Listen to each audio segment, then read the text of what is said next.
this letter that Don Pedro of Aragon comes this night to Messina. He is very near Betis. He was not 3 leagues off when I left him. How many gentlemen have you lost to this action? But few of any sort, and none of name. I find here that Don Pedro hath bestowed much honor on a young Florentine called Claudio. I pray you, is Signor Montanto returned from the wars or no? I know none of that name. There was none such in the army of any sort. What is he that you ask for, niece? My cousin means Signor Benedict of Padua. Oh, he's returned, and as pleasant as he ever was. I pray you, how many hath he killed and eaten in these wars? But how many hath he killed? For indeed I promised to eat all of his killing. Faith, niece, you tax Signor Benedict too much, but he'll be meat with you, I doubt it not. He hath done good service in these wars, lady. And a good soldier too, lady. And a good soldier to a lady. But what is he to a lord? A lord to a lord, a man to a man, stuffed with all honorable virtues. It is so indeed. He is no less than a stuffed man, but for the stuffing, well, we are all mortal. You must not, sir, mistake my niece. There's a kind of merry war betwixt Signor Benedict and her. They never meet, but there's a skirmish of wit between them. Alas, he gets nothing by that. In our last conflict, 4 of his 5 wits went halting off, and now is the whole man governed with 1. Ugh. Who is his companion now? He has every month a new sworn brother. Is it possible? Very easily possible. He wears his faith, but it's the fashion of his hat. It never changes with the next block. I see, lady. Gentleman is not in your books. No, and he were, I would burn my study. But I pray you, who is his companion? Is there no young squire now that will make a voyage with him to the devil? He is most in the company of right noble Claudio. Oh Lord, he will hang upon him like a disease. He is sooner caught than the pestilence, and the taker runs presently mad. God help the noble Claudio. If he have caught the Benedict, it will cost him 1,000 pounds or be cured. I will hold friend of you, lady. Do, good friend. He will never run mad, niece. No, not till a hot January. Don Pedro's approach.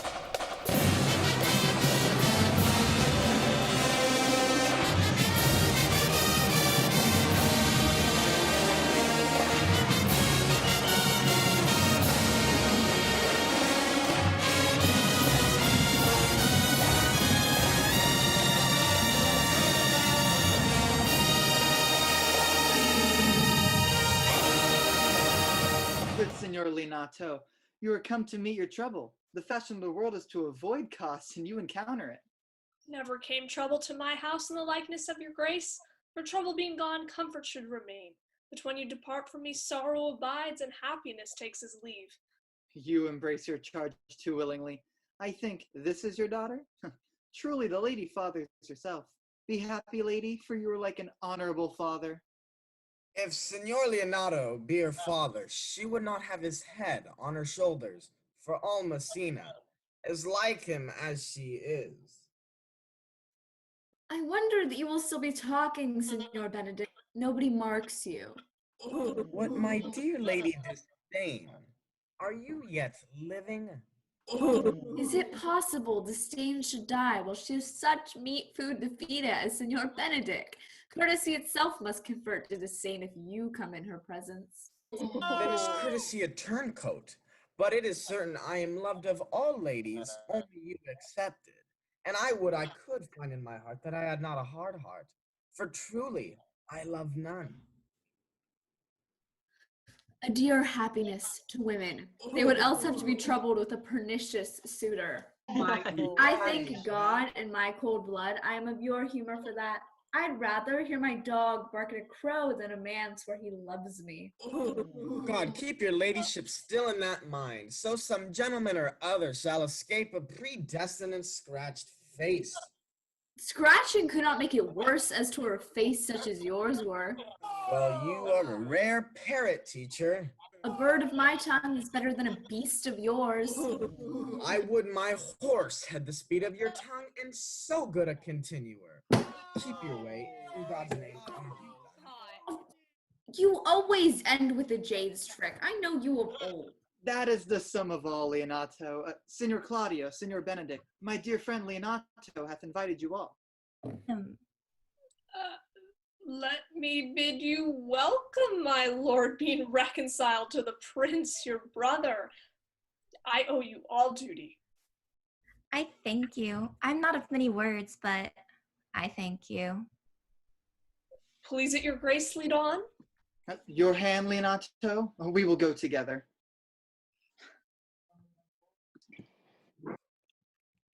Benedict, didst thou note the daughter of Signor Leonato? I noted her not, but I looked on her. Is she not a modest young lady? Do you question me as an honest man should do, for my simple true judgment? Or would you rather have me speak after my custom, as being a professed tyrant to their sex? No, I pray thee speak in sober judgment. Only this commendation I can afford her, that were she other than she is, she were handsome. And being no other than she is, I do not like her. Thou thinkest I am in sport. I pray thee tell me truly how thou likest her. Would you buy her that you inquire after her? Can the world buy such a jewel? Yea, and a case to put it into. In mine eye, she is the sweetest lady that ever I looked on. I can see yet without spectacles, and I see no such matter.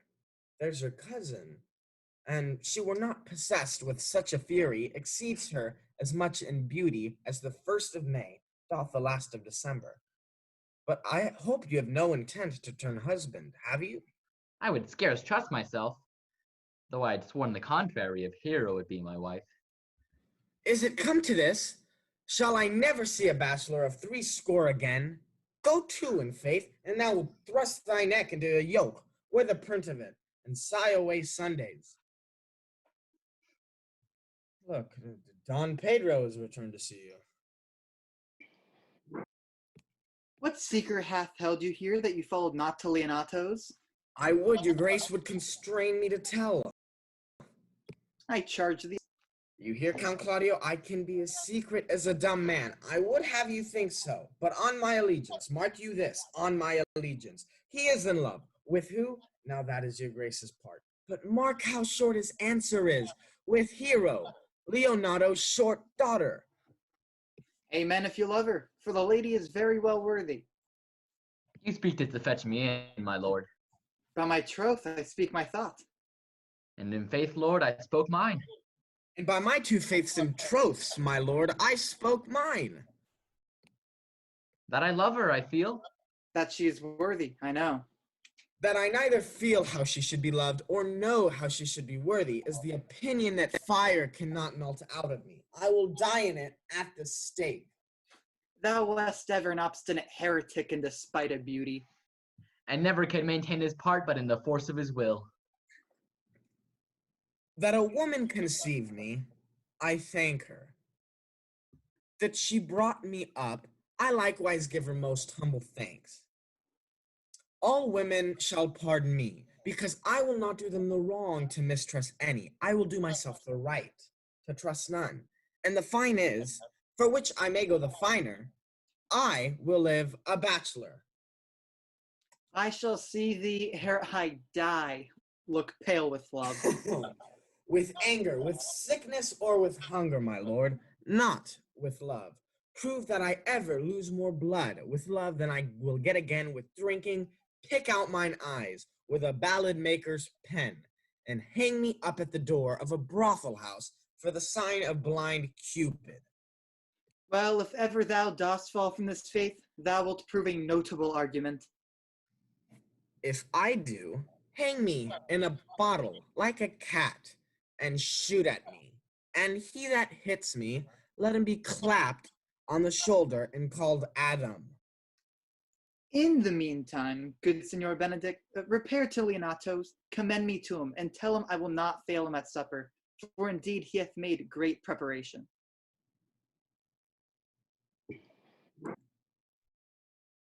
My liege, your highness now may do me good. My love is thine to teach. Teach it but how, and thou shalt see how apt it is to learn any hard lesson that may do thee good. Hath Leonardo any son, my lord? No child but Hero, she's his only heir. Dost thou affect her, Claudio? Oh, my lord, when you went onward with this ended action, I looked upon her with a soldier's eye that I liked, but had a rougher task in hand than to drive liking the name of love. But now I am returned, and that war thoughts have left their places vacant. In their rooms come thronging soft and delicate desires, all prompting me how fair young Hero is, saying, I like their ere I went to wars.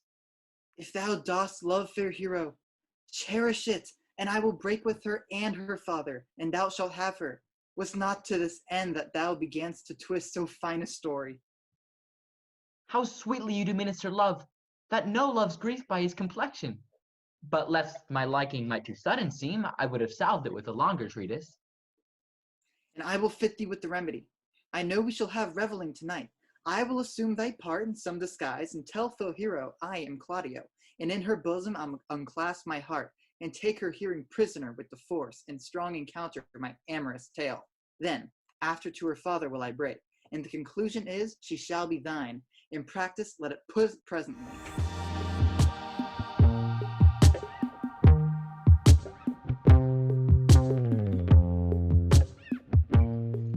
What the good year, my lord! Why are you thus out of measure sad? There is no measure in the occasion that breeds, therefore the sadness is without limit. Well, you should hear reason. And when I have heard it, what blessings bring it? Well, if not a present remedy, at least a patient sufferance. I wonder that thou, being as thou sayest thou art, born under Saturn, goes about to apply a moral medicine to a mortifying mischief. I cannot hide what I am. I must be sad when I have cause and smile at no man's jests, eat when I have stomach and wait on no man's leisure, sleep when I am drowsy and tend on no man's business, laugh when I am merry and claw no man in his humor. Yea, but you must not make full show of this till you may do it without controlment. You have of late stood out against your brother, and he hath taken you newly into his grace. It's needful that you frame the season for your own harvest. I had rather be a canker in a hedge than a rose in his grace. And it better fits my blood to be disdained of all than to fashion a carriage to rob love from any. In this, though I cannot be said to be a flattering, honest man, it must not be denied, but I am a plain dealing villain. I am trusted with a muzzle and enfranchised with a clog. Therefore, I have decreed not to sing in my cage. If I had my mouth, I would bite. If I had my liberty, I would do my liking. In the meantime, let me be that I am, and seek not to alter me. Can you make no use of this discontent? I make all use of it, for I use it only. Who comes here? What news, Brachio? I come yonder from a great supper. The prince, your brother, is royally entertained by Leonardo, and I give you intelligence of an intended marriage. Will it serve, Javon? What is he for a fool that betroths himself to unquietness? Mary, it's your brother's right hand. Who, the most exquisite Claudio? Even he. A proper squire. And who? Which way looks he? Mary on Hero, the daughter and heir of Leonardo. A very forward march chick. How came you to this? Being entertained for a perfumer, as I was smoking in my sea room, comes me, the prince and Claudio, hand in sad conference. I whipped me behind the arras, and there heard it agreed upon that the prince should woo Hero for himself, and having obtained her, give her to Count Claudio. Come, let us thither. This may prove food to my displeasure. That young startup hath all the glory of my overthrow. If I can cross him anyway, I bless myself every way. You are both sure and will assist me? To the death, my lords. Let us to the great supper. Their cheers the greater that I am subdued. We'll wait upon your lordship.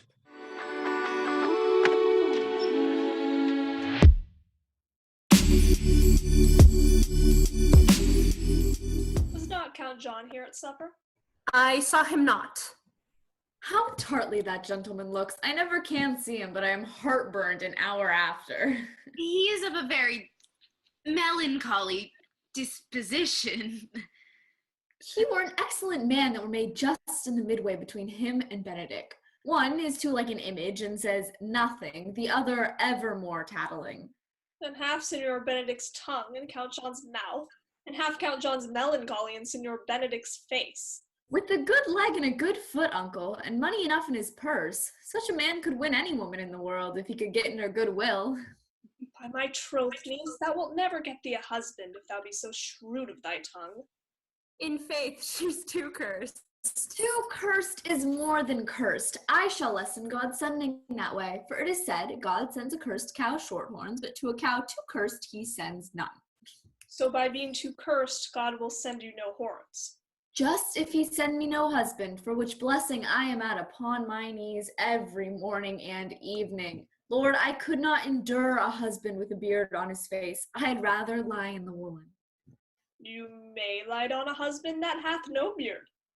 What should I do with him? Dress him in my apparel and make him my waiting gentlewoman. He that hath a beard is more than a youth, and he that hath no beard is less than a man. And he that is more than a youth is not for me, and he that is less than a man, I am not for him. Well, niece, I trust you will be ruled by your father. Yes, Faith, it is my cousin's duty to make courtesy and say, Father, as it pleases you. But for all that, cousin, let him be a handsome fellow, or else make another courtesy and say, Father, as it pleases me. Well, niece, I hope to see you one day fitted with a husband. Not till God make men of some other metal than earth. Daughter, remember what I told you. If the prince do solicit you in that kind, you know your answer.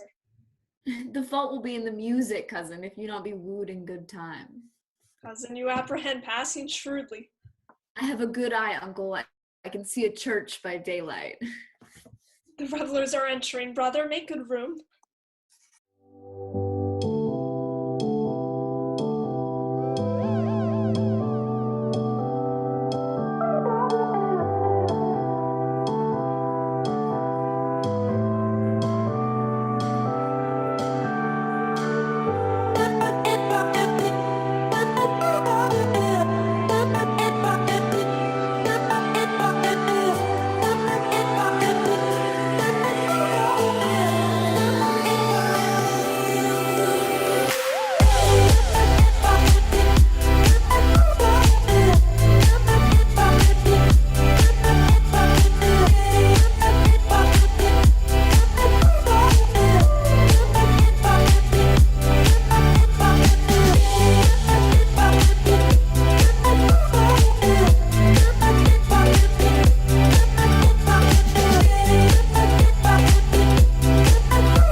Lady, will you walk about with your friend? So you walk softly and look sweetly and say nothing. I am yours for the walk. And especially when I walk away. With me in your company? I may say so when I please. And when please you to say so? When I like your favor. Speak low if you speak love. Why, would you didn't like me? So would not I. For your own sake, I have many ill qualities. Which is one? Oh, I say my prayers loud. I love you the better. The hearers may cry amen. God match me with a good dancer. Amen. And God keep him out of my sight when the dance is over. Answer, sir? No more words. The clerk is answering.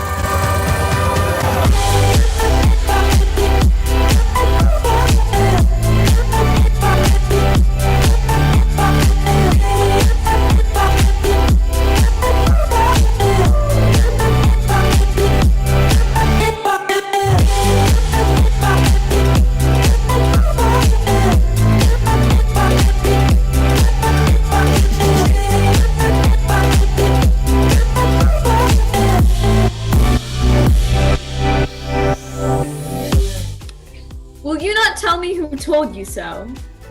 No, you shall pardon. Nor will you tell me who you are. Not now. That I was disdainful. This was Signor Benedict that said so. Oh, what's he? I'm sure you know him well enough. Not I, believe me. Did he never make you laugh? I pray you, what is he? Why, he's the prince's jester, a very dull fool. I'm sure he's in the fleet. When I know the gentleman, I'll tell him what you say. Do. We must follow the leaders.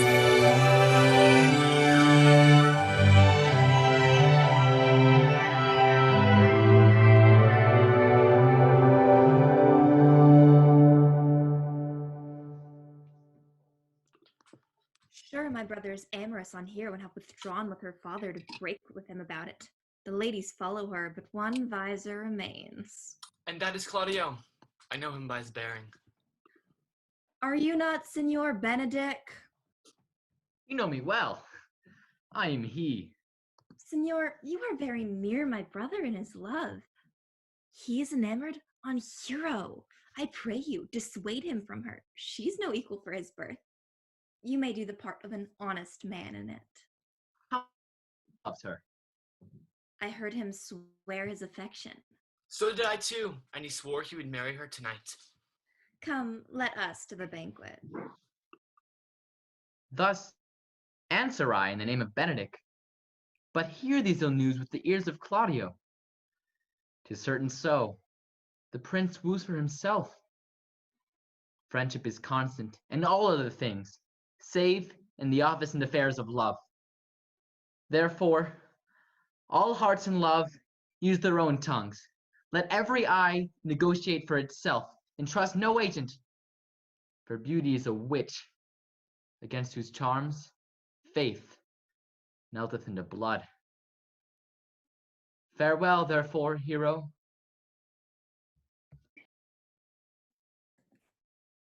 Count Claudio? Yea, the same. Come, will you go with me? Whither?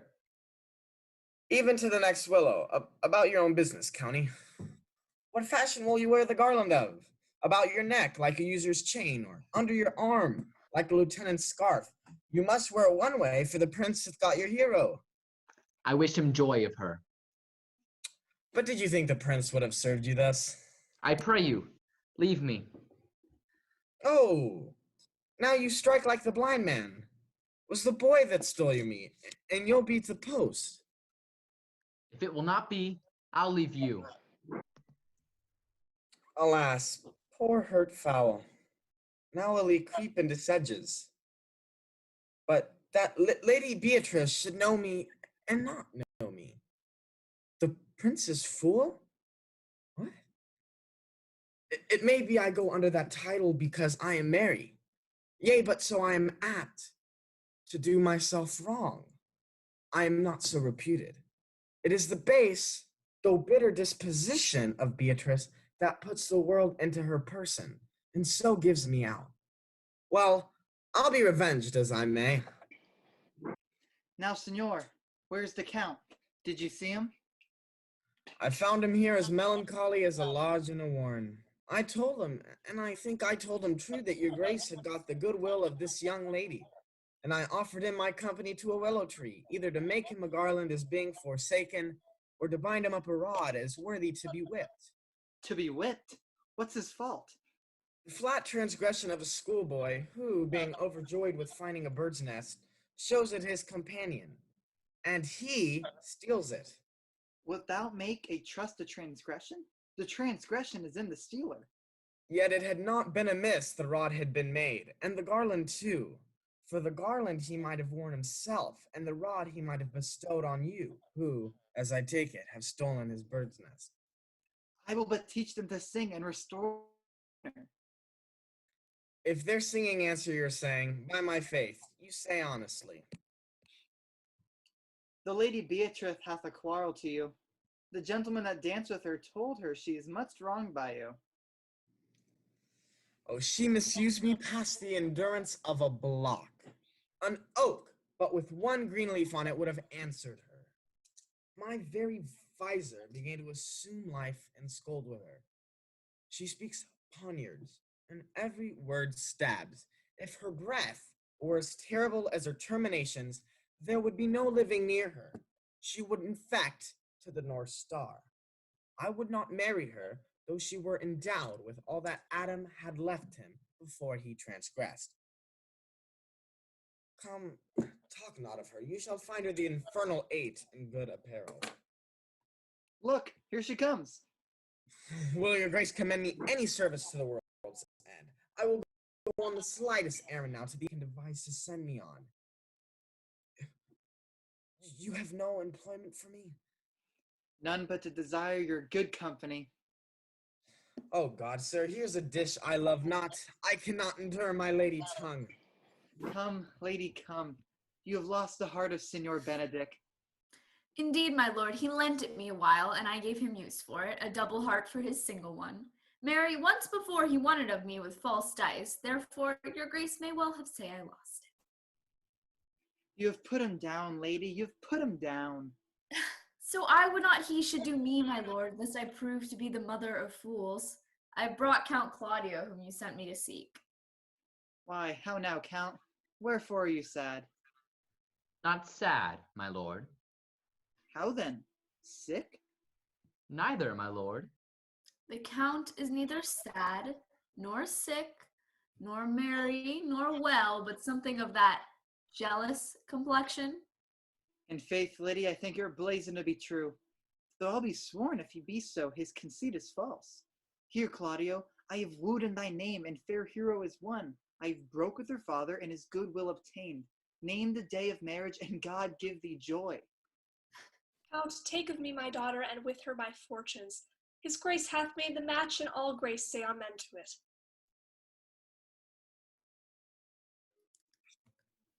Speak, Count, 'tis your cue. Silence is the perfect herald of joy. I were but a little happy if I could say how much. Lady, as you're mine, I am yours. I give away myself for you, and dote upon the exchange.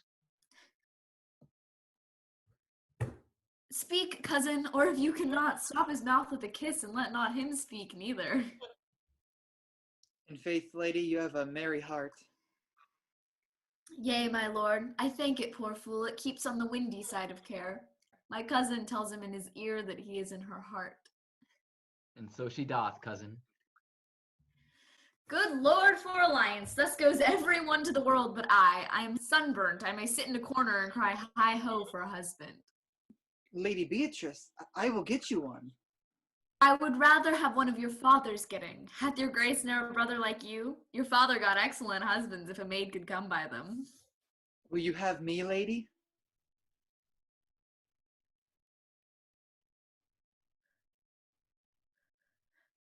No, my lord, unless I have another for working days. Your grace is too costly to wear every day, but I beseech your grace, pardon me, I was born to speak all mirth and no matter. Your silence most offends me, and to be merry best becomes you. Or out of question, you were born in a merry hour. No, sure, my lord. My mother cried, and then there was a star dance, and under that I was born. Cousins, God give you joy. Niece, will you look to those things I told you of? I cry you mercy, uncle, by your grace's pardon. By my troth, a pleasant-spirited lady. There's little of the melancholy, my lord. She's never sad but when she sleeps, and not ever sad then. For I've heard my daughter say she hath often dreamed of unhappiness, and waked herself with laughing. She cannot endure tell of a husband. Oh, by no means. She mocks all her wooers out of suit. She were an excellent wife for Benedict.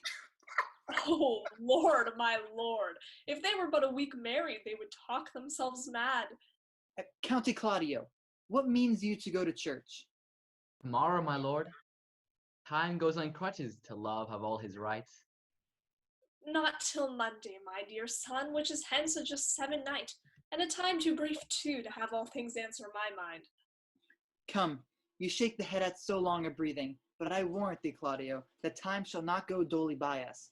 I will, in the interim, undertake one of Hercules' labors, which is to bring Signor Benedict and the Lady Beatrice into a mountain of affection, the one for the other. I would fain have it a match, and I doubt not but the fashionate, if you three will but minister such assistance as I shall give you direction.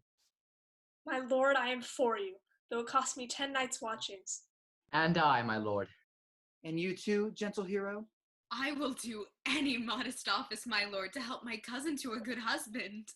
And Benedict is not the unhopefulest husband that I know. Thus far can I praise him. He is of a noble strain of approved valor and confirmed honesty. I will teach you how to humor your cousin, that you shall fall in love with Benedict. And I, with your two helps, will practice on Benedict that, in despite of his quick wit and queasy stomach, he shall fall in love with Beatrice. If we can do this, then Cupid is no longer an archer. His glory shall be ours, for we are the only love gods. Go in with me, and I will tell you my drift. Another place where I can be, another dream to carry away. It is so. The Count Claudio shall marry the daughter of Leonato. Yea, my lord, but I can cross it. How canst thou cross this marriage? Not honestly, my lord, but so covertly that no dishonesty shall appear in me. Show me briefly how. I think I told your lordship a year since how much I'm in favor of Margaret, the waiting gentlewoman to Hero.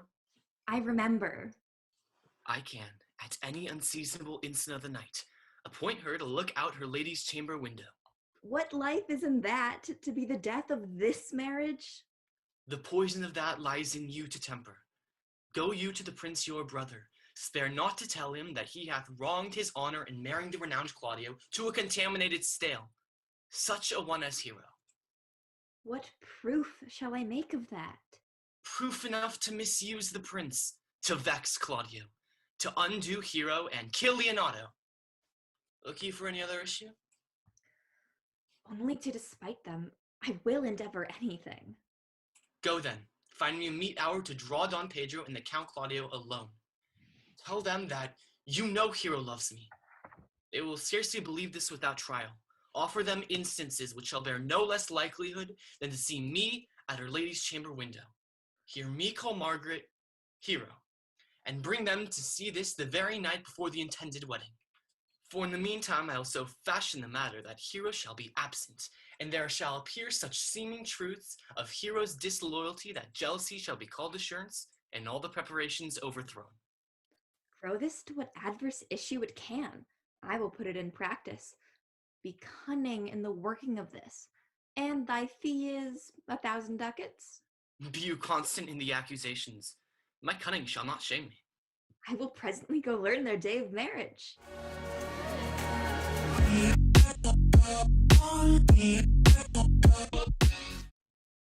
I do much wonder that one man, seeing how much another man is a fool when he dedicates his behaviors to love, will, after he hath laughed at such shallow follies in others, become the argument of his own scorn by falling in love. And such a man is Claudio. I have known when there was no music with him, but the drum and the fife. And now had he rather hear the tabor and the pipe. I have known when he would have walked 10 miles afoot to see a good armor. And now will he lie 10 nights awake, carving the fashion of a new doublet. He was wont to speak plain and to the purpose, like an honest man and a soldier. And now he has turned orthography. His words are a very fantastical banquet. Just so many strange dishes. May I be so converted to see with these eyes? I cannot tell. I think not. The prince and Monsieur Love, I will hide me in the arbor. See where Benedict hath hid himself? Oh, very well, my lord. Come hither, Leonato. What was it you told me of today? That your niece, Beatrice, was in love with Signor Benedict? Oh, aye, stalk on, stalk on. The foul sit. I did never think that lady would have loved any man. No, nor I neither. But most wonderful that she should so dote on Signor Benedict, whom she hath in all outward behavior seemed ever to abhor. Is it possible? Sits the wind in that corner? By my troth, my lord, I cannot tell what to think of it, but that she loves him with an enraged affection. It is past the infinite of thought. Maybe she doth, but counterfeit. Faith, like enough. Oh God, counterfeit. There was never counterfeit of passion came so near that discovers it. Why? What affects the passion? Bait the hook well. This fish'll bite. What affects, my lord? She will sit you. You heard my daughter tell you how. She did indeed. How pray you, you amaze me. I thought her spirit had been invincible against all assaults of affection. I would have sworn it had, my lord, especially against Benedick. He hath ta'en the infection. Hold it up.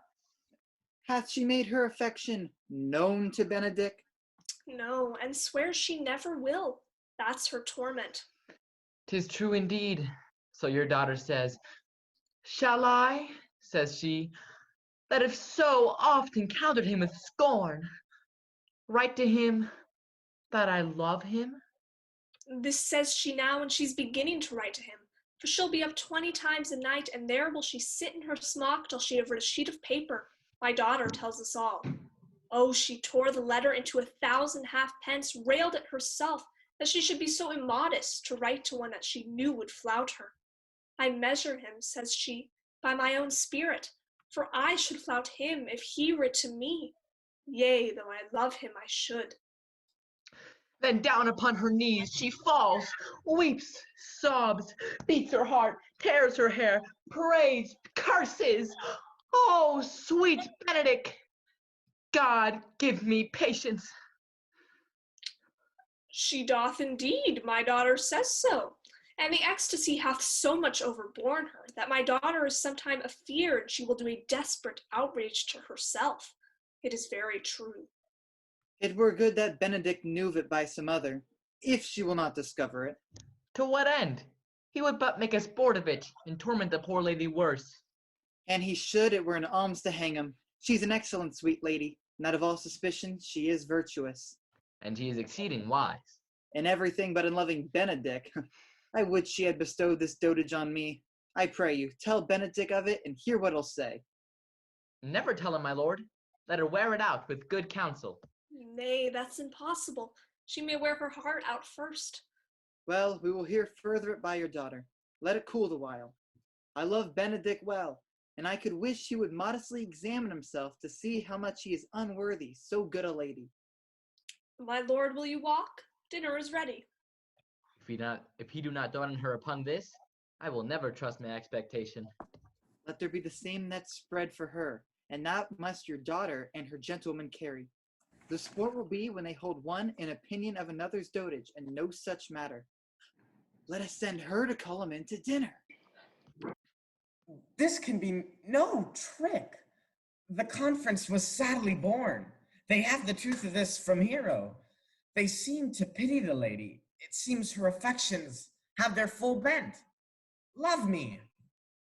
Why, it must be requited.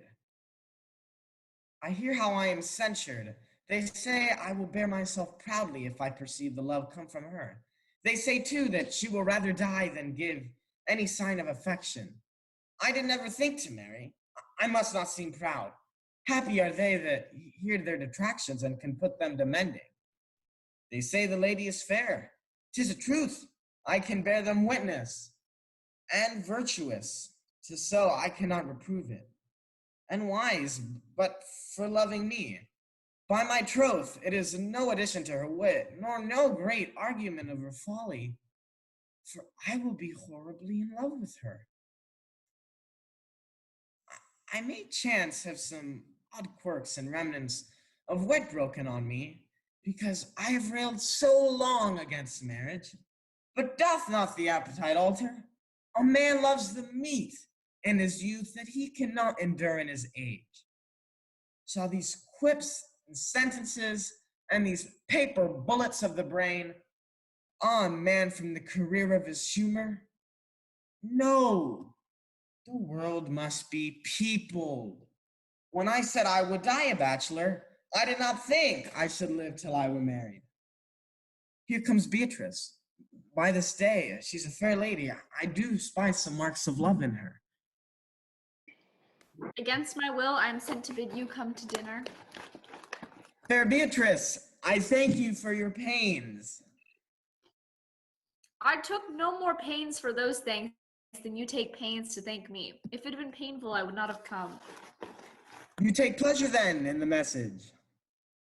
Yea, just so much as you may take upon a knife's point and choke a doll withal. You have no stomach, senor? Fare you well. Huh. Against my will, I am sent to bid you come into dinner. There's a double meaning in that. I took no more pains for those thanks than you took pains to thank me. That's as much to say, any pains that I take for you is as easy as thanks. If I do not take pity of her, I am a villain. I will go get her picture. Too deep, felt me lost from me off my feet. Too deep, felt me lost from me off my feet. Good Margaret, run thee to the parlor. There shalt thou find my cousin Beatrice proposing with the Prince and Claudio. Whisper her ear and tell her I and Ursula walk in the orchard. Discourse is all of her.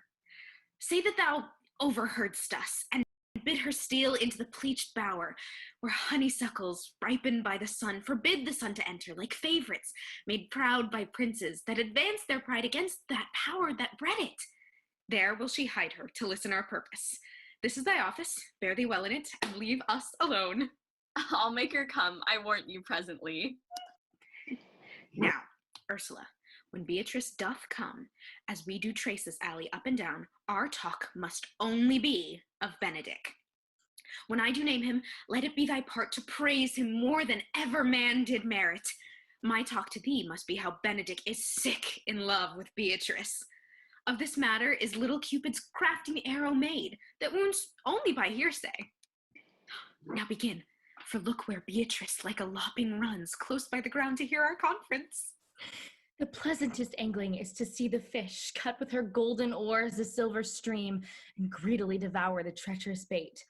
So angle we for Beatrice, who even now is couched in the woodbine coverture. Fear you not my part of the dialogue. Then go we near her, that her ear lose nothing of the false sweet bait that we lay for it. No, truly, Ursula, she is too disdainful. I know her spirits are as coy and wild as haggards of the rock. But are you sure that Benedick loves Beatrice so entirely? So says the prince and my new-trothed lord. They bid you tell her of it, madam? They did entreat me to acquaint her of it, but I persuaded them if they loved Benedick to wish him wrestle with affection, and never let Beatrice know of it. Why did you so? Doth not the gentleman deserve as full a fortunate as bed as ever Beatrice shall count upon? Oh, God of love, I know he doth deserve as much as may be yielded to a man, but nature never framed a woman's heart of prouder stuff than that of Beatrice. Disdain and scorn ride sparkling in her eyes, misprizing what they look on, and her wit values itself so highly that to her all matter else seems weak. She cannot love, nor take no shape nor project of affection, she is so self-endeared. Sure, I think so, and therefore certainly it were not good she knew his love, lest she make sport at it. Why, you speak truth. I never yet saw a man how wise, how noble, young, how rarely featured, but she would spell him backward. If fair-faced, she would swear the gentleman should be her slack-wide nature, drawing of an antique, made a foul blot. If tall, a lance ill-headed, if low, an agate very vilely cut. If speaking, why, a vein blown with all winds. Silent, why, a block moved with none. So turns she every man the wrong side out, and never gives to truth and virtue that which simpleness and merit purchaseth. Sure, such carping is not commendable. No, not to be so odd and from all fashions as Beatrice is cannot be commendable. But who dare tell her so? If I should speak, she would mock me into air. Oh, she would laugh me out of myself, press me to death with wit. Therefore, let Benedick, like covered fire, consume away in sighs, waste inwardly. It were a better death than die with mocks, which is as bad as die with tickling. Yet tell her of it. Hear what she will say. No, rather, I will go to Benedick and counsel him to fight against his passion. And truly, I'll devise some honest slanders to stain my cousin with. One doth not know how much an ill word may empoison liking. Do not do your cousin such a wrong. She cannot be so much without true judgment, having so swift and excellent a wit as she is prized to have, as to refuse so rare a gentleman as Signor Benedick. He is the only man of Italy. Always accepted, my dear Claudio. When are you married, madam? Why, every day tomorrow. Come, go in. I'll show thee some attires and have thy counsel which is the best to furnish me tomorrow. Water, madam. If it proves so, then loving goes by haps. Some Cupid kills with arrows, some with traps.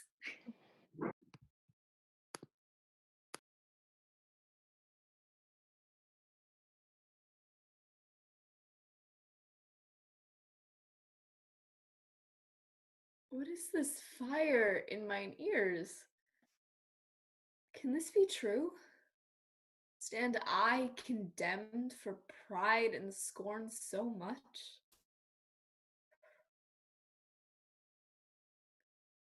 Contempt! Farewell, and maiden pride, adieu. No glory lives behind the backs of such. And Benedick, love on. I will requite thee, taming my wild heart for your loving hand. If thou dost love, my kindness shall incite thee to bind our loves up in a holy band, for others say thou dost deserve, and I believe it better than accordingly.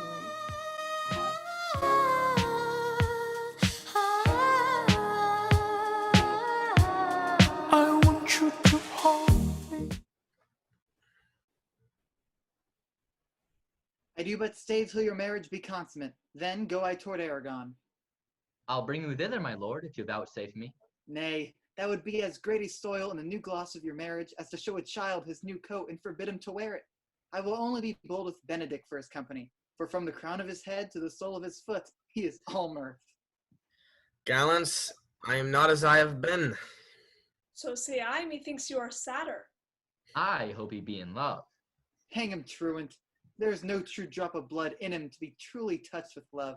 If he be sad, he wants money. If he be not in love with some woman, there is no believing old signs. Or brushes his hat o' mornings. What should that bode? Hath any man seen him at the barber's? No, but the barber's man hath been seen with him, and the old ornament of his cheek hath already stuffed tennis balls. Indeed, he looks younger than he did by the loss of a beard. Nay, or rubs himself with civet.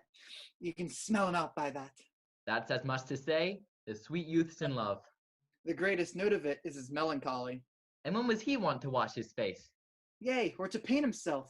Conclude, he is in love. Nay, but I know who loves him. That would I know too. I warrant one that knows him not. Old Signor, walk aside with me. I have studied 8 or 9 wise words to speak to you, which these hobby horses must not hear. For my life, to break with him about Beatrice. 'Tis even so. Hero and Margaret have by this played their parts with Beatrice, and then the two bears will not bite each other when they meet. My lord and brother, God save you. Good den, brother. If your leaves are served, I would speak with you. In private? If it please you, yet Count Claudio may hear, for what I would speak of concerns him. What's the matter? Means your lordship to be married tomorrow? You know he does. I know not that when he knows what I know. If there be any impediment, I pray you discover it. You may think I love you not. Let that appear hereafter, and aim better at me. By that now I will manifest. Wait, what's the matter? I came hither to tell you. and circumstances shortened, for she has been too long a talking of. The lady is disloyal. Who? Hero? Even she, Leonardo's hero, your hero, every man's hero. Disloyal? The word is too good to paint out her wickedness. I could say she were worse. Think you of a worse title, and I will fit her to it. Wonder not till further warrant. Go but with me tonight. You shall see her chamber window entered, even the night before her wedding day. If you love her then, tomorrow wed her. But it would better fit your honor to change your mind. May this be so? I will not think it. If you dare not trust that you see, confess not that you know. If you will follow me, I will show you enough. And when you have seen more and heard more, proceed accordingly.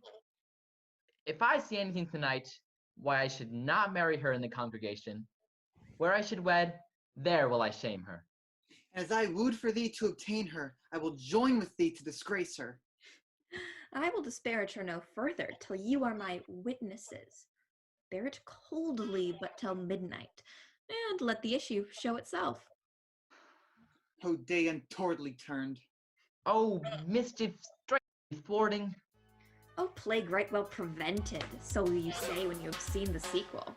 Bad boys, what you want, what you want, what you gonna do when Sheriff John Brown come for you? Are you good men and true? Yea, or else it were pity, but they should suffer salvation, body and soul. Nay, that were a punishment too good for them, if they should have any allegiance in them being chosen for the prince's watch. Well, give them their charge, neighbor Dogberry. First, who think you the most desertless man to be constable? Hugo Kickster or George Sequel, for they can write and read. Come hither, neighbor Zico. Blessed you with a good name. To be a well-favored man is the gift of fortune, but to write and read comes by nature. Both wish, Master Constable. I knew it would be your answer.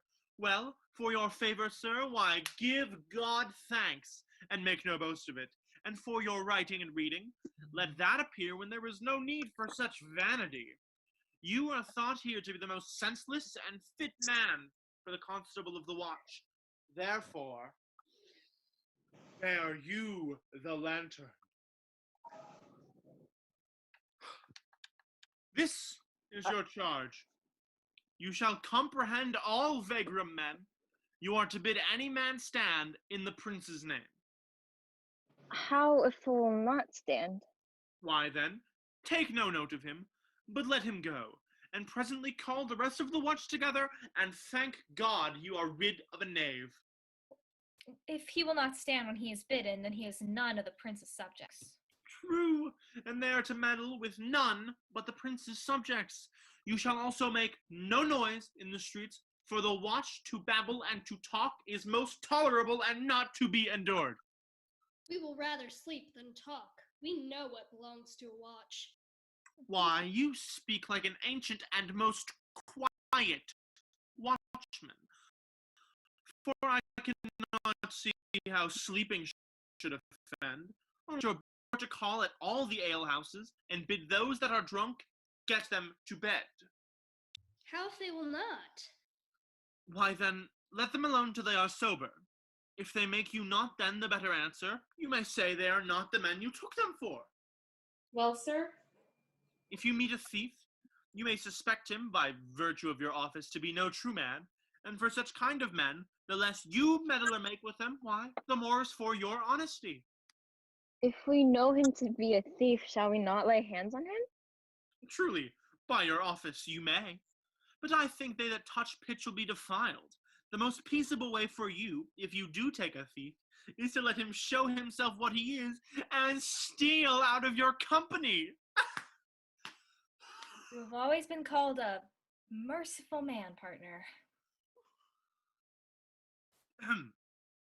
Truly, I would not hang a dog by my will, much more a man who hath any honesty in him. This is the end of the charge. You, constable, are to present the prince's own person. If you meet the prince in the night, you may stay him. Nay, by'r lady, I think I cannot. 5 shillings to 1 on't. With any man that knows the statutes, he may stay him. Marry not without the prince be willing, for indeed the watch ought to offend no man, and it is an offence to stay a man against his will. By Our Lady, I think it be so. Well, masters, good night. And there be any matter of weight changes, call up me. Keep your fellows' counsel and your own, and good night. Come, neighbor. Well, masters, we hear our charge. Let us go sit here upon the bench till 2, and then all to bed. One more word, honest neighbors. I pray you, watch about Signor Leonato's door, for the wedding being there tomorrow. There is a great coil tonight. Adieu, be vigilant, I beseech you.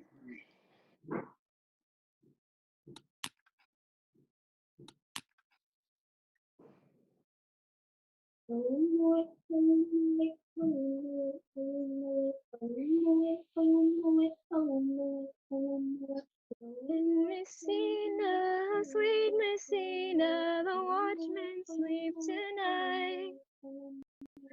In Messina, sweet Messina, the watchmen sleep tonight.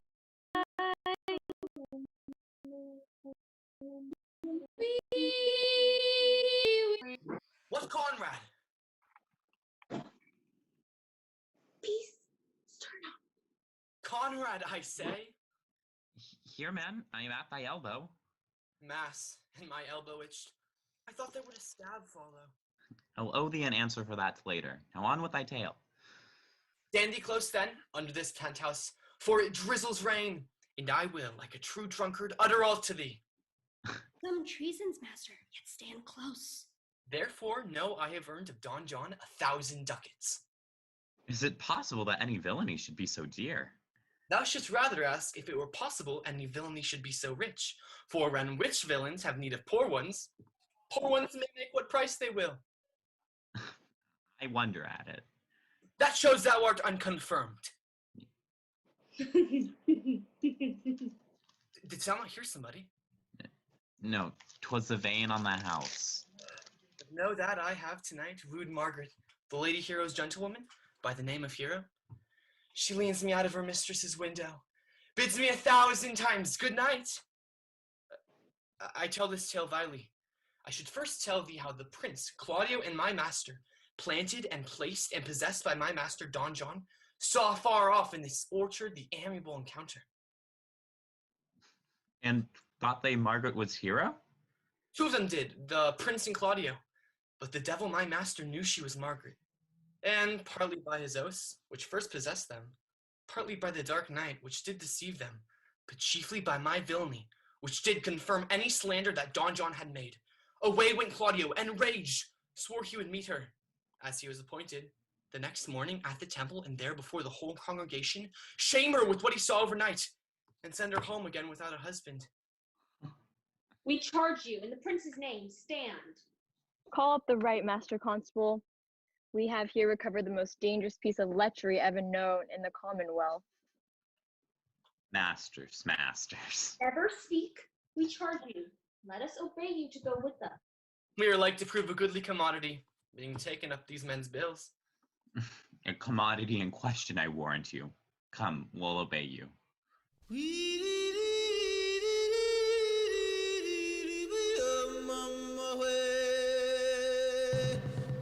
Good Ursula, wake my cousin Beatrice and desire her to rise. I will, lady. And bid her come hither. Well. Roboto, why my troth's not so good, and I warrant your cousin will say so. My cousin's a fool, and thou art another. I'll wear none but this. I like the new tire with an excellency, if the hair were thought browner, and your gown's a most rare fashion, I'll say. I saw the Duchess of Milan's gown that they praise so. Oh, that exceeds, they say. By my troth, but a nightgown in respect of yours, cloth of golden cuts, and laced with silver set with pearls, down sleeves, side sleeves, and skirts, round underbone with a bluish tinsel. But for a fine, quaint, graceful, and excellent fashion, yours is worth 10 on't. God give me joy to wear it. for my heart is exceedingly heavy.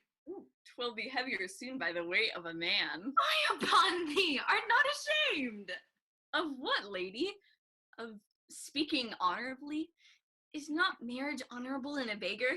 Is not your lord honorable without marriage? I think you'd have me saying, saving a reverence a husband. Is there any harm in the heavier for a husband? None.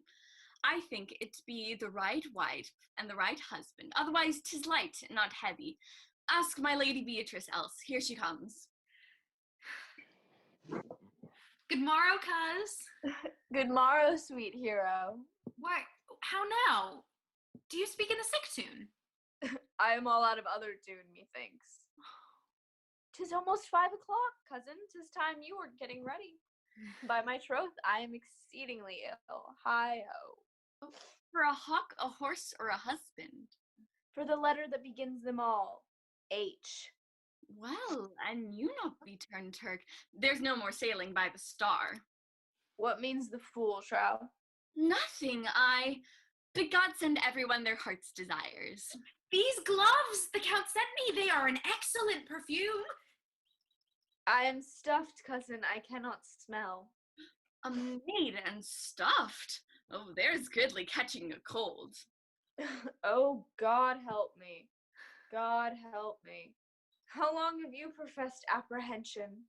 Ever since you left it. Oh, doth not my wit become me rarely? It is not seen enough. You should wear it in your cap. By my troth, I am sick. Get you some of this distilled Cardinus Benedictus, and lay it to your heart. It is the only thing for a qualm. There, thou prickest her with a thistle.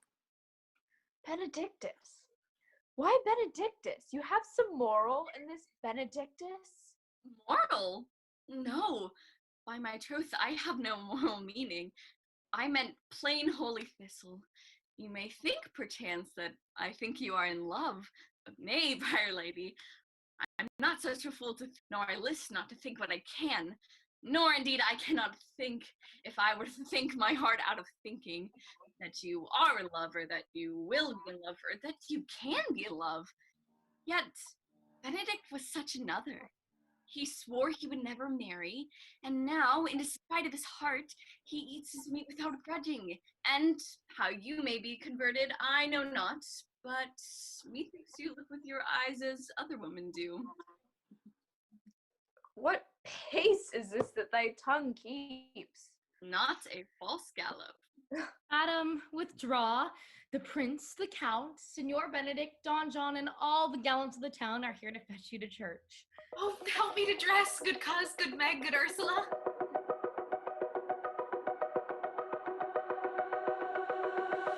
Another place where I can be. What would you with me, honest neighbor? Marry, sir, I would have some confidence with you that discerns you nearly. Brief, I pray you, for you see it is a busy time with me. Marry, this it is, sir. Yes, in truth it is, sir. What is it, my good friends? Good man Verges, sir, speaks a little off the matter. An old man, sir, and his wits are not so blunt as God help I would desire they were, but in faith, as honest as the skin between his brows. Yes, I thank God I am as honest as any man living that is an old man, and no man honester than I. Comparisons are odorous. Palabras, neighbor Verges. Neighbors, you are tedious. It pleases your worship to say so, but we are the poor duke's officers. I would fain know what you have to say. Marry, sir, our watch tonight, accepting your worship's presence, had taken a couple of as errant knaves as any in Messina. Well said, i'faith, neighbor Verges. Well, God's a good man, and 2 men ride of a horse, 1 must ride behind. An honest soul, i'faith, sir. By my troth he is as ever broke bread, but God is to be worshipped. All men are not alike. Alas, good neighbor. Indeed, neighbor, he comes too short of you. Gifts that God gives. I must leave you. 1 word, sir. Our watch, sir, have indeed comprehended 2 auspicious persons, and we would have them this morning examined. Examination, I am now in great haste as it may appear unto you. It shall be suffragance. My lord, they stay for you to give your daughter to her husband. I'll wait upon them. I am ready. Go, good partner, go. Get you to Francis Seacole. Bid him bring his pen and inkhorn to the jail. We are now to examination these men. And we must do it wisely. We will spare for no wit. Here's that shall drive some of them to a non-com. Only get the learned writer to set down our excommunication and meet me at the jail. Bad boys, what you gonna do? What you gonna do when they come for you? Bad boys, what you gonna do? What you gonna do when they come for you? When the walls on fire, let them burn. We've got a lot to say, but we don't need words. Ooh, let the walls on fire, let them burn. We've got a lot to say, but we don't. Come, Friar Francis, be brief, only to the plain form of marriage, and you shall recount their particular duties afterwards. You come hither, my lord, to marry this lady? No. To be married to her, Friar, you come to marry her. Lady, you come hither to be married to this count. I do. If either of you know any inward impediment why you should not be conjoined, charge you on your souls to utter it. Know you any, hero? None, my lord. Know you any, count? I dare make his answer, none. Oh, what men dare do, what men may do, what men daily do, not knowing what they do. How now interjections? Why then some be of laughing as ha, ho, ho, ho, ee. Stand thee by, friar. Father, by your leave, will you with free and unconstrained soul give me this maid, your daughter? As freely, son, as God did give her me. And what have I to give you back? Whose worth may counterpoise this rich and precious gift? Nothing, unless you render her again. Sweet prince, you learn me noble thankfulness. There, Leonardo, take her back again. Give not this rotten orange to your friend. She's but the sign and semblance of her honor. Behold how like a maid she blushes here. Oh, what authority and show of truth can cunning sin cover itself withal? Comes not that blood as modest evidence to witness simple virtue? Would you not swear, all you that see her, that she were a maid by these exterior shows? But she is none. She knows the heat of a luxurious bed. Her blush is guiltiness, not modesty. What do you mean, my lord? Not to be married, not to knit my soul to an approved wanton. Dear my lord, if you in your own proof have vanquished the resistance of her youth and made defeat of her virginity. I know what you would say. If I have known her, you will say she did embrace me as a husband, and so accentuate the forehand sin. No, Leonardo, I never tempted her with word too large, but as a brother to his sister, showed bashful sincerity and comely love. And seemed I ever otherwise to you? Seeming, I will write against it. You seem to me, Diane in her orb, as chaste as the bud ere it be blown. But you are more intemperate in your blood than Venus, or those pampered animals that rage in savage sensuality. Is my lord well, that he doth speak so wide? Sweet prince, why speak not you? What should I speak? I stand dishonored that have gone about to link my dear friend to a common stale. Are these things spoken, or do I but dream? Sir, they are spoken, and these things are true. This looks not like a nuptial. True, oh God! Leonardo, stand I here? Is this the prince? Is this the prince's brother? Is this face hero's? Are our eyes our own? All this is so, but what of this, my lord? Let me move but one question to your daughter, and by that fatherly and kindly power you have in her, bid her answer truthfully. Charge thee do so, as thou art my child. Oh God, defend me, how I am beset. What kind of catechizing call you this?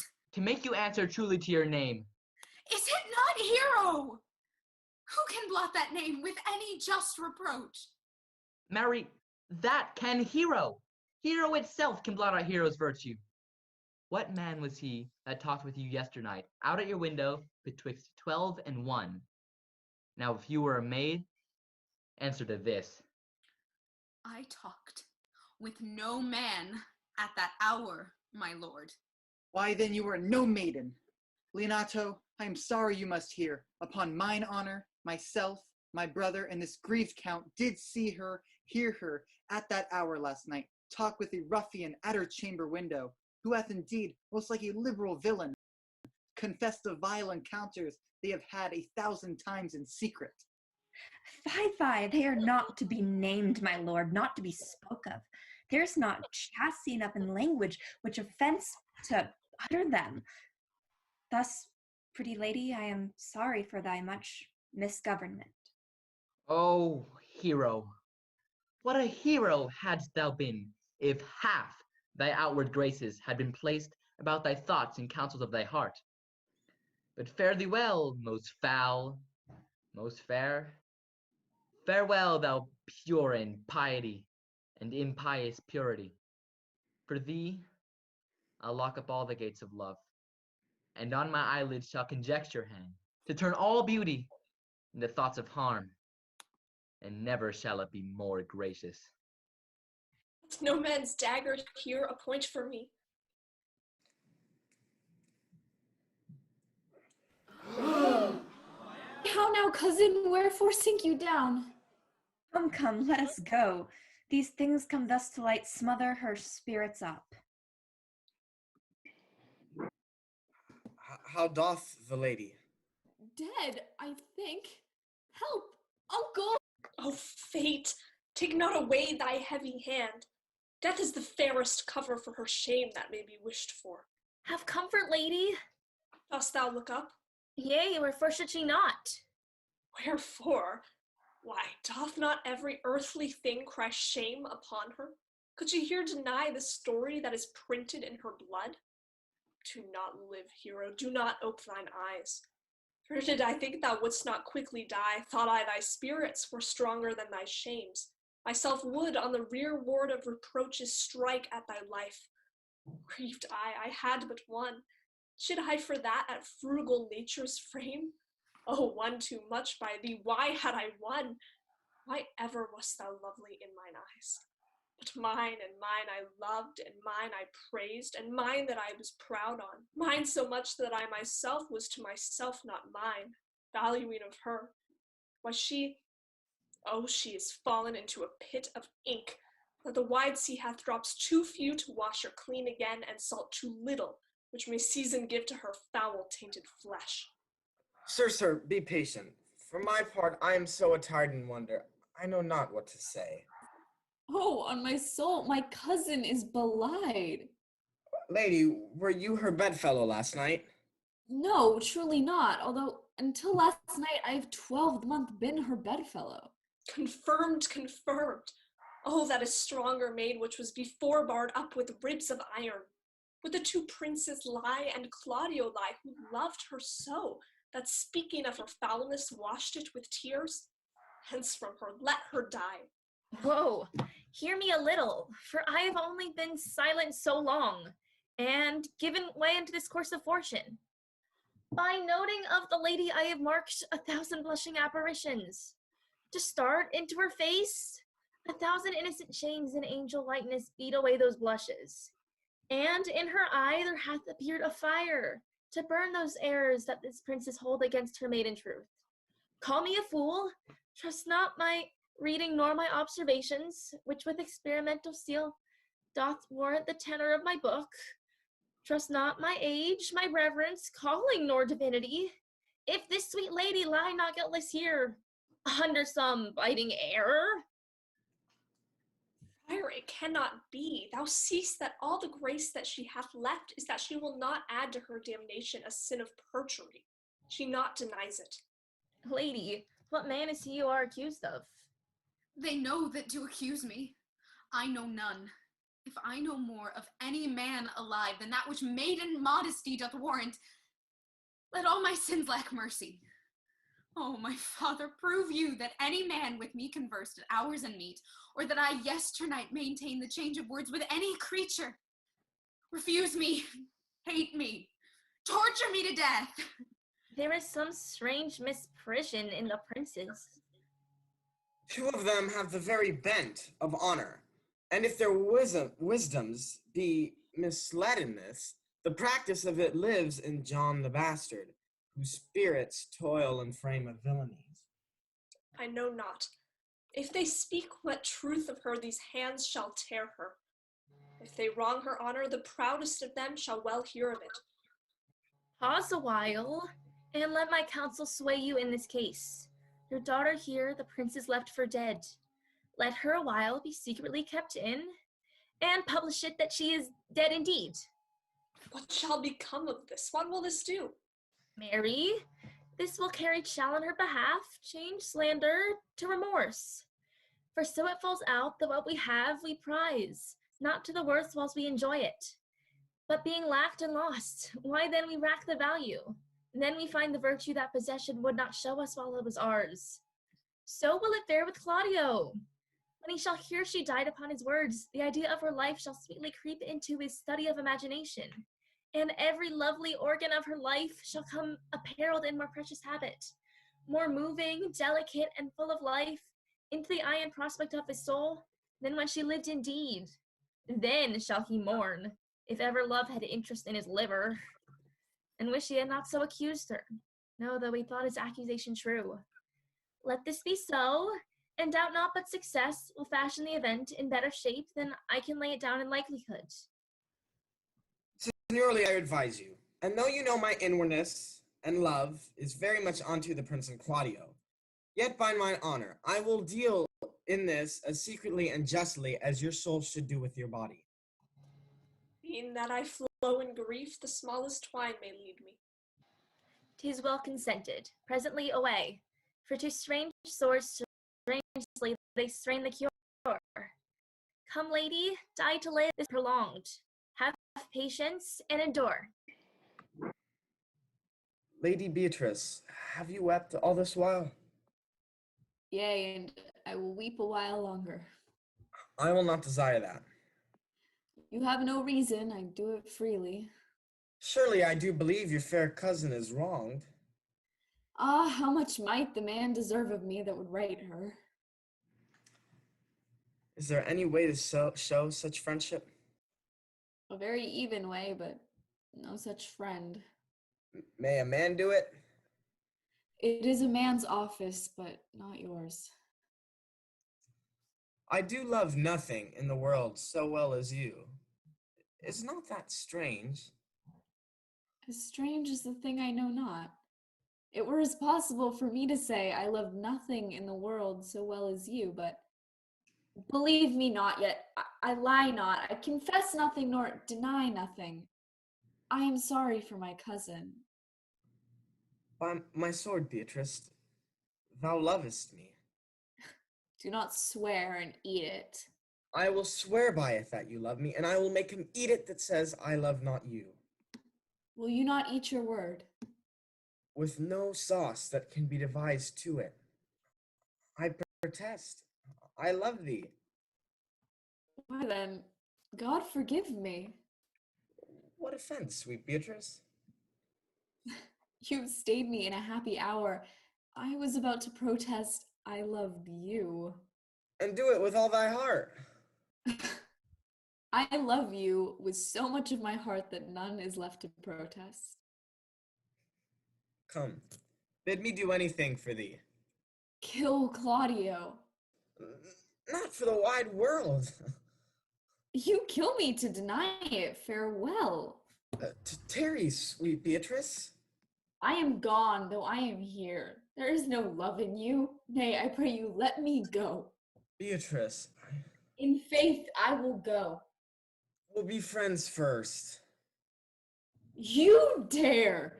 Easier be friends with me than fight with mine enemy. Is Claudio thine enemy?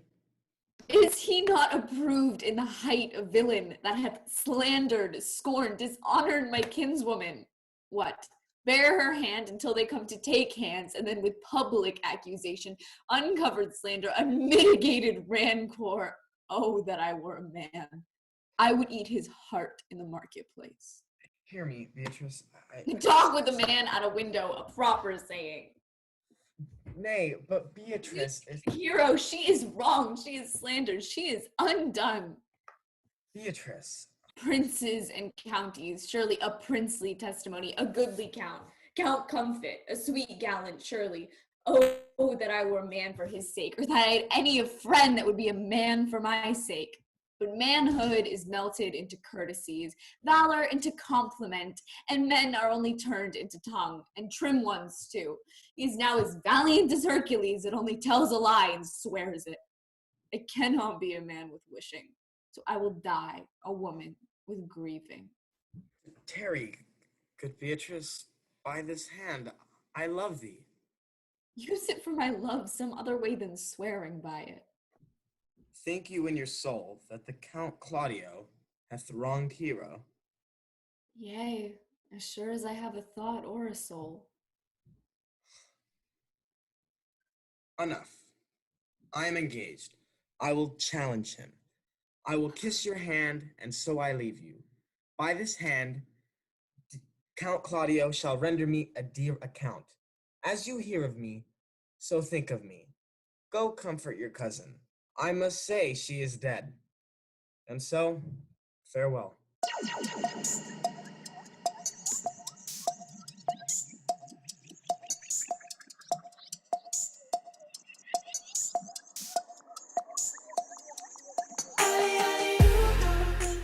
Is our whole dissembly appeared?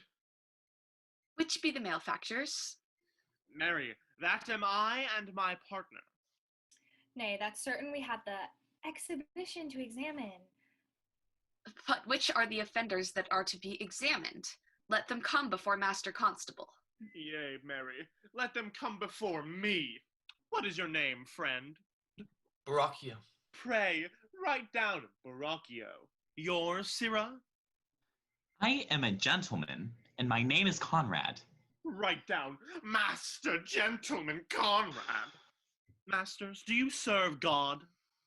Yea, sir. Yea, sir, we hope. Write down that they hope they serve God, and write God first, for God defend, but God should go before such villains. Masters, it is proved already that you are little better than false knaves, and it will go near to be thought so shortly. How answer you for yourselves? Marry, sir, we say we are none. A marvelous witty fellow, I assure you. But I will go about with him. Come hither, Sirrah. A word in your ear. Sir, I say to you, it is thought you are false knaves. Sir, I say to you, we are none. Well, stand aside. For God, they are both in a tale. Have you writ down that they are none? Master Constable, you go not the way to examine. You must call forth the watch that are their accusers. Yea, Mary, that's the eftest way. Let the watch come forth. Masters, I charge you in the prince's name, accuse these men. This man said, sir, that Don John, the prince's brother, was a villain. Write down Prince John a villain. Why, this is flat perjury to call a prince's brother villain. Master Constable. Pray thee, fellow, peace. I do not like thy look, I promise thee. What heard you him say else? Mary, that he had received a Don John for accusing the Lady Hero wrongfully. Flat burglary as ever was committed. Yea, by mass that is. What else, fellow? And that did mean upon his words to disgrace Hero before the whole assembly and not marry her. Oh, villain, thou wilt be condemned into everlasting redemption for this. What else? This is all. And this is more, masters, than you can deny. Prince John is this morning secretly stolen away. Hero was in this manner accused, and in this very manner refused, and upon the grief of this suddenly died. Master Constable, let these men be bound and brought to Leonato's. I will go before and show him their examination. Come, let them be opinion. Off, coxcomb. God, my life! Where's the sexton? Let him write down the prince's officer, coxcomb. Come, bind them, thou naughty varlet. Away! You are an ass. You are an ass.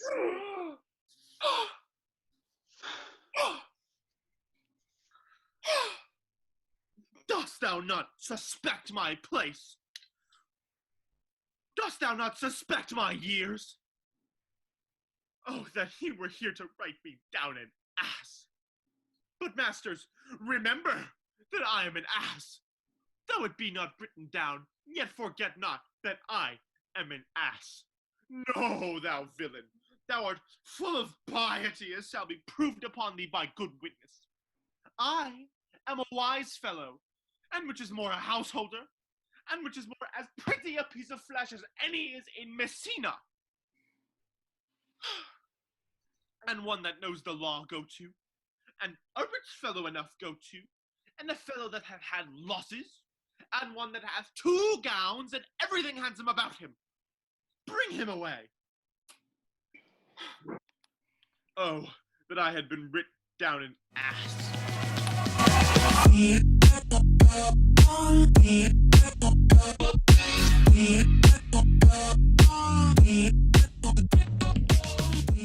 If you go on thus, you will kill yourself. And 'tis not wisdom thus to second grief against yourself?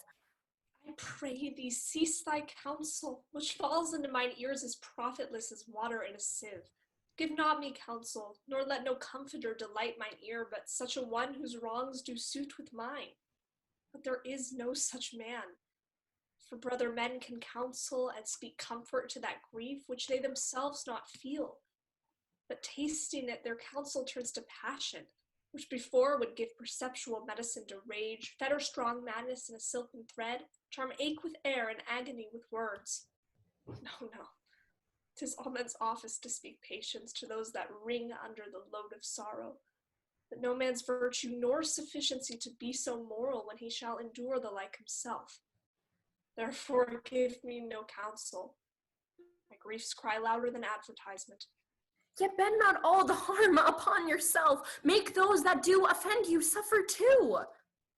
There thou speakest reason, nay, I will do so. My soul doth tell me Hero is belied, and that shall Claudio know, so shall the prince, and all of them that thus dishonor her. Here comes the prince and Claudio hastily. Good den, good den. Good day to both of you. Hear you, my lords. We have some haste, Leonato. Some haste, my lord. Well, fare you well, my lord. Are you so hasty now? Well, all is one. Nay, do not quarrel with us. If he could right himself with quarreling, some of us would lie low. Who wrongs him? Mary, thou dost wrong me, thou dissembler, thou... Nay, never lay thy hand upon thy sword, I fear thee not. Marry, beshrew my hand if it should give your aid such cause of fear. In faith, my hand meant nothing to my sword. Man, never fleer and jest at me. I say thou hast belied mine innocent child. Slander hath gone through and through her heart, and she lies buried with her ancestors. Oh, in a tomb where never scandal slept, save this of hers, framed by thy villainy. My villainy? Thine, Claudio, thine, I say. You say not right, old man. My lord, I'll prove it on his body if he dare, despite his nice fence and his active practice, his May of youth and bloom of lustihood. Away! I will not have to do with you. Canst thou so daff me? Thou hast killed mine child. If thou kill'st me, boy, thou shalt kill a man. He shall kill 2 of us, and men indeed, but that's no matter. Let him kill one first, win me and wear me, let him answer me. Come, follow me, boy, come, sir boy, come, follow me. Sir boy, I will whip you from your foining fence, nay, as I am a gentleman, I will. Gentlemen, both, we will not wake your patience. My heart is sorry for your daughter's death, but on my honor she was charged with nothing but what was true and very full of proof. My lord, my lord. I will not hear you. No. Come, brother, away. I will be heard. and shall, or some of us will smart for it. See, here comes the man we went to seek. Now, senor, what news? Good day, my lord. Welcome, senor. You are almost come to part. We had liked to have had our 2 noses snapped off with 2 old men without teeth. Leonato and his brother, what thinkest thou? Had we fought, I doubt we should have been too young for them. In a false quarrel there is no true valor. I came to seek you both. We've been up and down to seek thee, for we are high-proof melancholy, and would fain have it beaten away. Wilt thou use thy wit? It is in my scabbard. Shall I draw it? Dost thou wear thy wit by thy side? Never any did so, though very many have been beside their wit. I will bid thee draw, as we do the minstrels draw, to pleasure us. As I am an honest man, he looks pale. Art thou sick or angry? By this light he changes more and more. I think he be angry indeed. If he be, he knows how to turn his girdle. Shall I speak a word in your ear? God bless me from a challenge. You are a villain. I jest not. I will make it good how you dare, with what you dare, and when you dare. Do me right, or I will protest your cowardice. You have killed a sweet lady, and the death of her shall fall heavy on you. Let me hear from you. Well, I will meet you, so I may have good cheer. What? A feast? A feast? I' faith, I thank him. He hath bid me to a calf's head and capon, the which, if I do not carve most curiously, semi-knife's not. Shall I not find a woodcock, too? Sir, your wit ambles well. It goes easily. When shall we set the savage bull's horns on the sensible Benedict's head? Yea, and text underneath, here dwells Benedict the married man. Fare you well, boy. You know my mind. I will leave you now to your gossip-like humor. You break jests as braggarts do their blades, which God be thanked hurt not. My lord, for your many courtesies, I thank you. I must discontinue your company. Your brother the bastard is fled from Messina.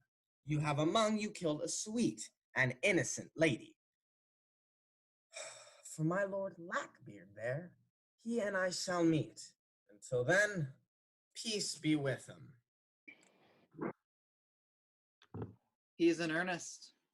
Most profound earnest, and I'll warrant you for the love of Beatrice. And hath challenged thee. Most sincerely. What a pretty thing man is when he goes in his doublet and hose and leaves off his wit. Did he not say my brother was fled?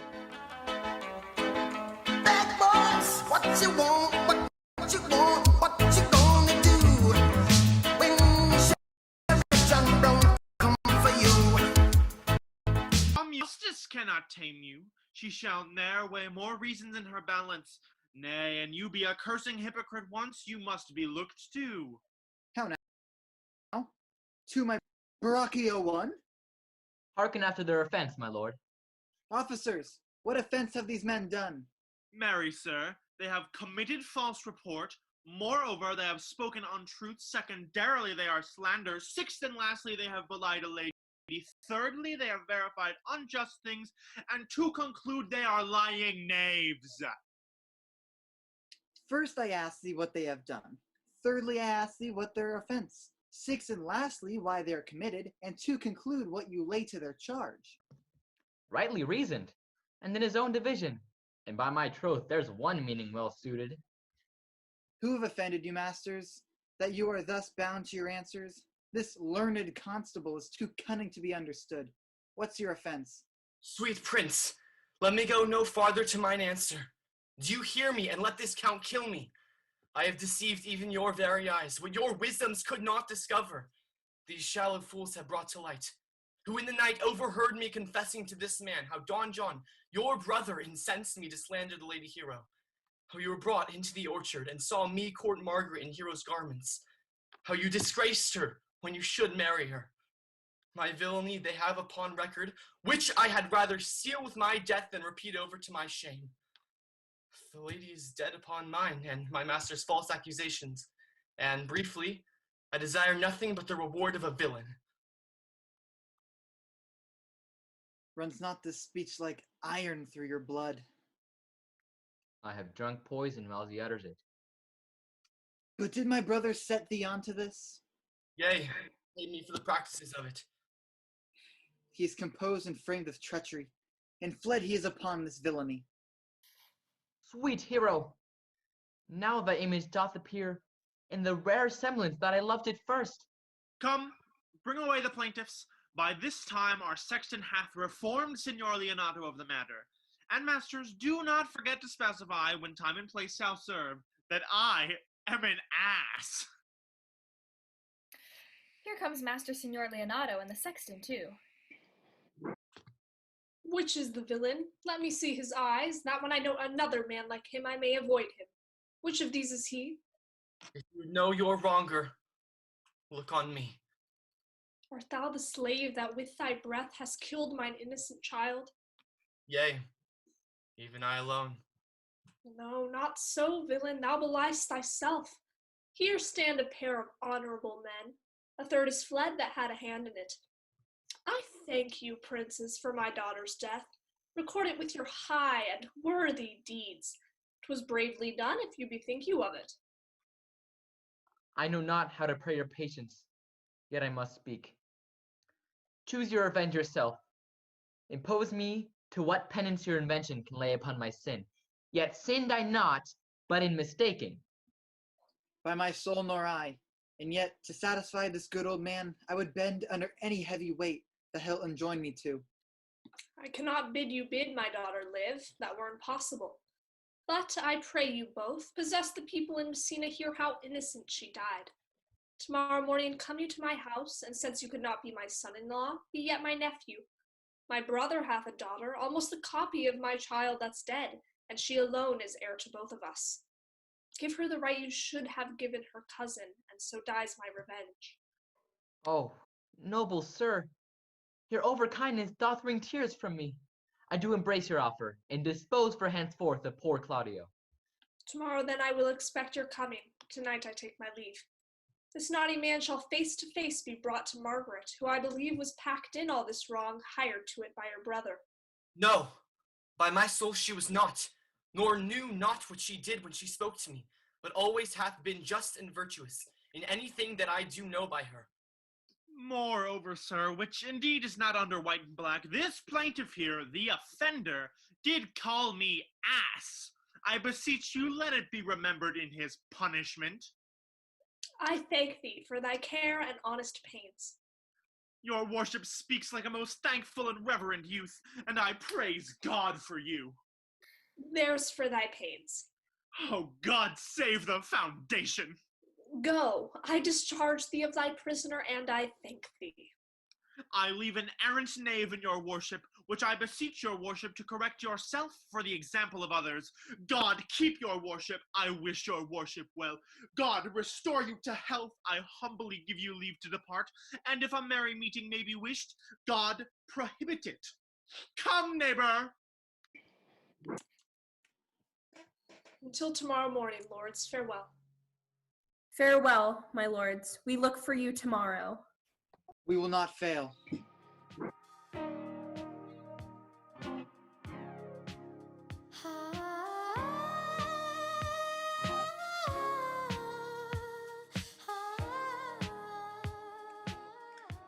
Pray thee, sweet Mistress Margaret, deserve well at my hands of helping me to the speech of Beatrice. Will you then, write me a sonnet in praise of my beauty? In so high a style, Margaret, that no man living shall come over it, for in most comely truth thou deservest it. To have no man come over me, why shall I always keep below stairs? Thy wit is as quick as the greyhound's mouth. It catches. And yours as blunt as the fencer's foils, which hits but hurt not. A most manly wit, Margaret. It will not hurt a woman. And so, I pray thee, call Beatrice. Well, I will call Beatrice, who I think hath legs.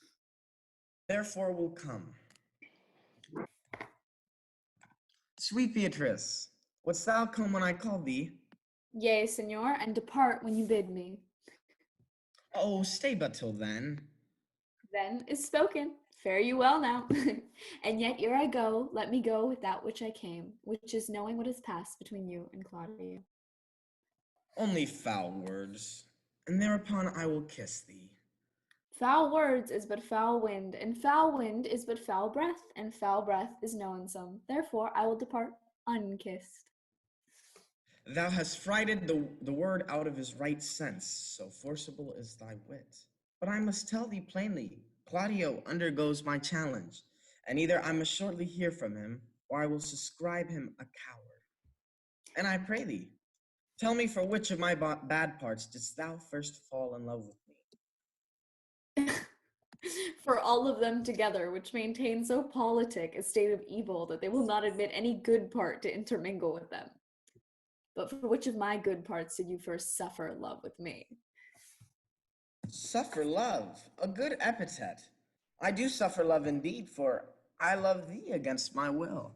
In spite of your heart, I think. Alas, poor heart. If you spite it for my sake, I will spite it for yours, for I will never love that which my friend hates. Thou and I are too wise to woo peaceably. Now, tell me, how doth your cousin? Very ill. And how do you? Very ill too. Serve God, love me, and mend. There will I leave you too, for here comes one in haste. Madam, you must come to your uncle. It is proved my lady hero hath been falsely accused, the prince and Claudio mightily abused, and Don John is the author of all who is fled and gone. Will you come presently? Will you go hear this news, Signor? I will live in thy heart, die in thy lap, and be buried in thy eyes. And moreover, I will go with thee to thy uncle's. Another place where I can be, another dream to carry away. Did I not tell you she was innocent? So are the prince and Claudio, who accused her upon the error that you heard debated. But Margaret was in some fault for this, although against her will, as it appears in the true course of all the question. Well, I am glad that all things sort so well. Friar, I must entreat your pains, I think. Do what, Signor? To bind me or undo me, one of them. Signor Leonardo, truth it is, good signor, your niece regards me with an eye of favor. That I my daughter lent her, 'tis most true. And I do with an eye of love requite her. The sight whereof I think you had from me, from Claudio and the prince. But what's your will? Your answer, sir, is enigmatical. But for my will is your goodwill, may stand with ours, this day to be conjoined in the state of honorable marriage, in which, good friar, I shall desire your help. My heart is with your liking. And my help. Here comes the prince and Claudio. Good morrow to this fair assembly. Good morrow, prince. Good morrow, Claudio. We here attend you. Are you yet determined today to marry with my brother's daughter? Call for forth, brother. Here's the friar ready. Good morrow, Benedict. Why, what's the matter that you have such a February face, so full of frost, of storm and cloudiness? I think he thinks upon the savage bull. Tush, fear not, man. We'll tip thy horns with gold, and all Europa shall rejoice at thee, as once Europa did at lusty Jove, when he would play the noble beast in love. For this I owe you. Here comes other reckonings.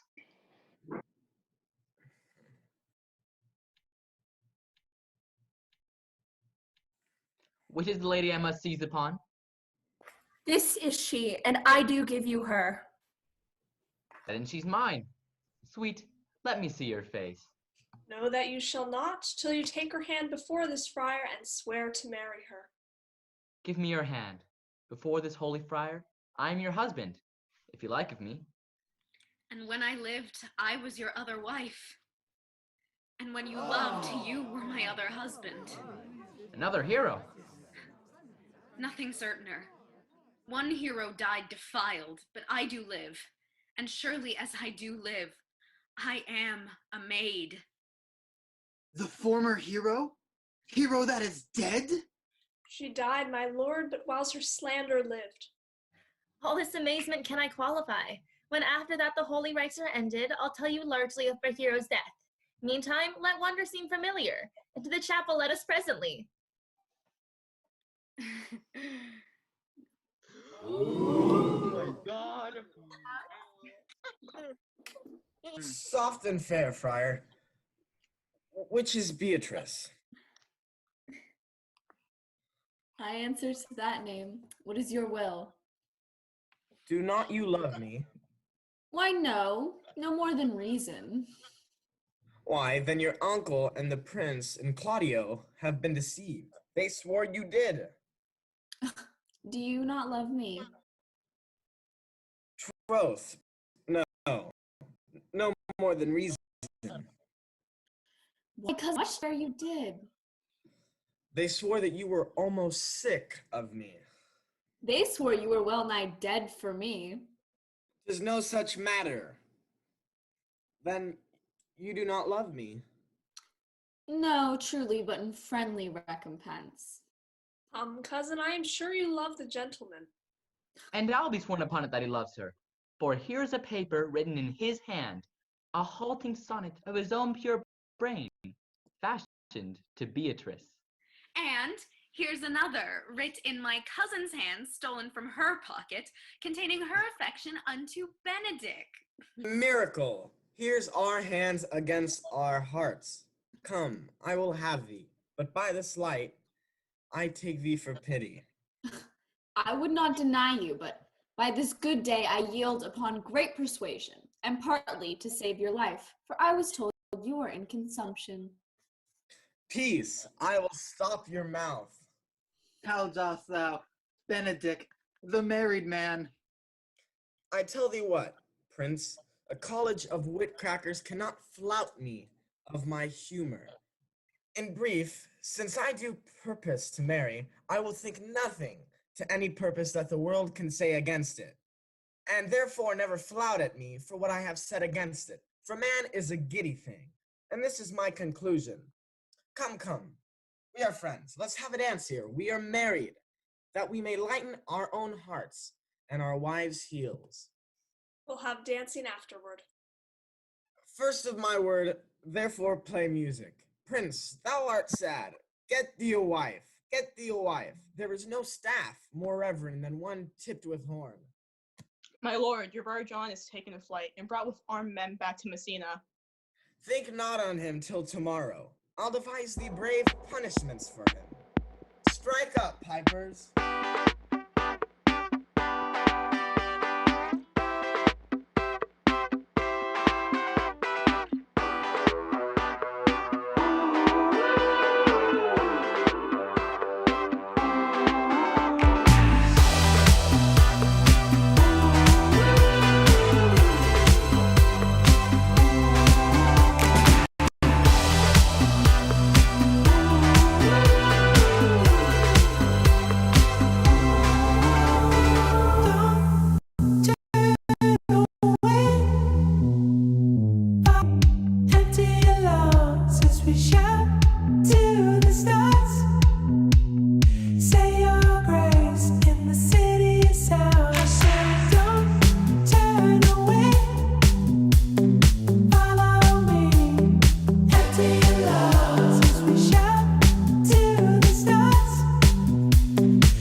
And I just start.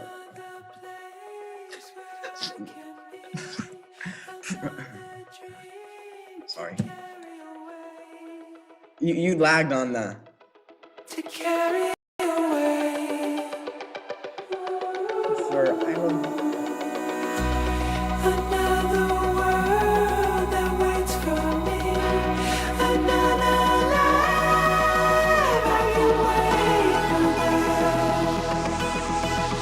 I can wait for that till we meet again.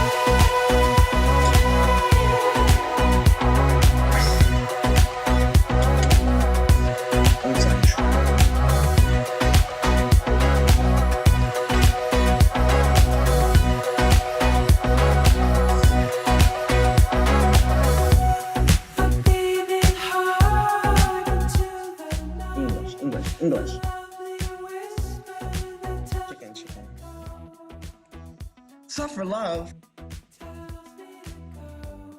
Doggy, doggy, Labrador, Labrador, Labrador, Labrador, Labrador, Labrador, Labrador, Labrador, Labrador, Labrador, Labrador, Schnitzel, Schnitzel, Schnitzel. I'm ready. And I with. And I. In Messina, oh sweet Messina, the lion.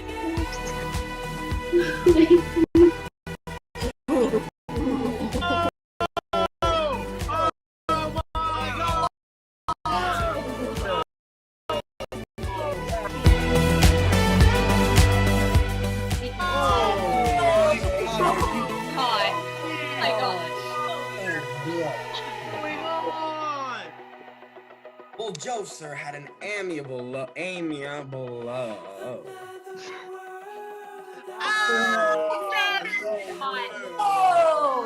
dropped that. Oh my god.